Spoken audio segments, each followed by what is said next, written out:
అమరావతి మహిళలను వేశ్యలుగా అభివర్ణిస్తూ సాక్షి జర్నలిస్ట్ అయినటువంటి కొమ్మినేని శ్రీనివాసరావు అయితేనేమి, విశ్లేషకుడు కృష్ణంరాజు అయితేనేమి నిన్న చేసినటువంటి వ్యాఖ్యలు రాష్ట్ర వ్యాప్తంగా బగ్గుమన్నాయి.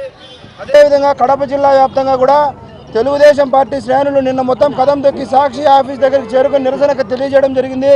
అక్కడే ప్రతి స్టేషన్కు సంబంధించి కంప్లైంట్ కూడా ఇవ్వడం జరిగింది. సాక్షిలో పనిచేసినటువంటి యాజమాన్యాన్ని అలాగే విశ్లేషకుడైనటువంటి శ్రీనివాసరావును కృష్ణంరాజును వెంటనే అరెస్ట్ చేయాలని చెప్పి కూడా నిన్న పిలుపునివ్వడం జరిగింది. ఈ స్పందనకు పెద్ద ఎత్తున కడప నియోజకవర్గంలోని మహిళలు కూడా కదలి వచ్చి వారికి మద్దతుగా మేము కూడా పార్టీలకు సంబంధం లేకుండా పార్టీలకు అతీతంగా ఈరోజు కడప నియోజకవర్గంలో పెద్ద ఎత్తున మహిళలకు సంఘీభావంగా మేము కూడా కదిలి రావడం జరిగింది. ఇలాంటి ఒక చర్యను రాష్ట్రం మొత్తం మహిళలను కించపరుస్తూ చేసిన సాక్షి ఛానల్ను వెంటనే బ్యాన్ చేయాలి. సాక్షి యాజమాన్యం నుంచి ఏ విధమైనటువంటి స్పందన రాకపోగా నిన్నటి రోజున సాక్షి జీతగాడు వచ్చి మాట్లాడుతూ ఒక జుపుక్సాపకరమైన మాటలను కూడా వాడడం జరిగింది. సంకర జాతి మనుషులు వీళ్ళంతా అని. ఎవరు సంకర జాతి మనుషులు? ఈ రాష్ట్రంలో మహిళలను సంకర జాతి మనుషులుగా లెక్కేస్తున్నటువంటి సాక్షి యాజమాన్యం, సాక్షిలో పనిచేసిన జీతగాడు వీళ్ళేమన్నా సంకర జాతి మనుషులేమో. ఈ రాష్ట్రంలో అమరావతి అనేది దేవతల కొలువైన రాజధాని.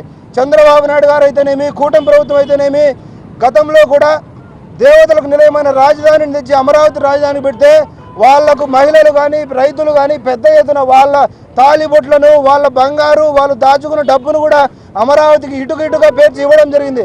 అలాంటి ఒక ముఖ్యమైనటువంటి రాజధాని నగరాన్ని రాష్ట్రానికి రాజధాని లేదని చెప్పి పక్క రాష్ట్రాల్లో ఎగతాళి చేస్తుంటే నువ్వు ఒక్క ఇటుగా పెట్టకపోగా ఈ రాష్ట్రంలో 5 సంవత్సరాలలో తెలుగుదేశం పార్టీ కూటమి ప్రభుత్వం అధికారంలోకి వచ్చిన తర్వాత అమరావతి అభివృద్ధి కావడం చూసి ఓర్చుకోలేని జగన్మోహన్ రెడ్డి తన ఛానల్ అయినటువంటి సాక్షి ఛానల్లో ఈ విధమైనటువంటి వ్యాఖ్యలు చేయడం, మహిళలందరినీ కూడా వేశ్యలుగా అభివర్ణిస్తూ ఈ విధమైనటువంటి వ్యాఖ్యలు చేయడం వల్ల రాష్ట్రం అంతా బగ్గుమంది.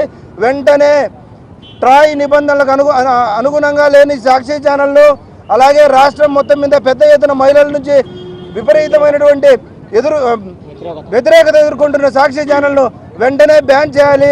సాక్షి ఛానల్, సాక్షి యాజమాన్యం భారతిరెడ్డి గారు, జగన్మోహన్ రెడ్డి వెంటనే మహిళలకు బహిరంగ క్షమాపణ చెప్పాలని చెప్పి మేము కూడా డిమాండ్ చేస్తూ ఉన్నాం.